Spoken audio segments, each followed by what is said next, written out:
დღეს ირაკლი კობახიძემ განაცხადა, რომ ეგრეთ წოდებული არაბული ინვესტიციის შინაარსში თურმე არავინ არ შედის და თურმე არ არსებობს აი ამ საკითხის საქმიანი კრიტიკა. საერთოდ არ შედიან შინაარსში. თუ შედიან, იტყუებიან, როგორც თქვია, 10 წლის თავზე მოგება და ეს არის ცოტა და ეს შემდეგ. ხო, ანუ ტყუილების მიღმა ვერ გადიან.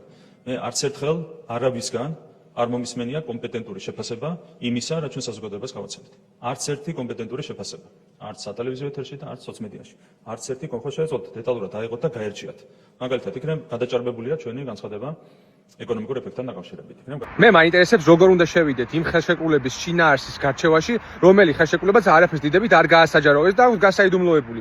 როგორც კობახიძემ დღეს თქვა, არაბული კომპანიის კორპორატიული ინტერესების გამო. მე მაინტერესებს არაბული კომპანიის კორპორატიული ინტერესი უფრო აღმატებულია, ვიდრე ქართველი ხალხის ლეგიტიმური ინტერესი იმისა, რომ სად შენდება 16,000 ბინიანი დასახლებები, რა არის ამ ინვესტიციის ზუსტი მიზანი, როდის დასრულდება, როდის აშენდება, ვინც ცხოვრობს ამ ფარჩში და რა მოგებას მიიღებს საქართველოს სახელმწიფო ამ ყველაფრიდან და იქნება თუ არა ეს მოგება იმ 800 ჰექტარი მიწის ექვივალენტური, რომელიც ქრწანისისა და გონიოს ტერიტორიაზე გადასცა ამ კომპანიას საკუთრებაში საქართველოს მთავრობამ, ხო? მაშინ ჭირდება ვითომ გამჭვირვალობის მეხოთბე ხელისუფლებას ამ ხელშეკრულების გასაიდუმლოება, თუ მაშინ არ არის ისეთი დეტალები და ისეთი საკითხები, რომელიც არის ჩვენი ქვეყნის საზიანო.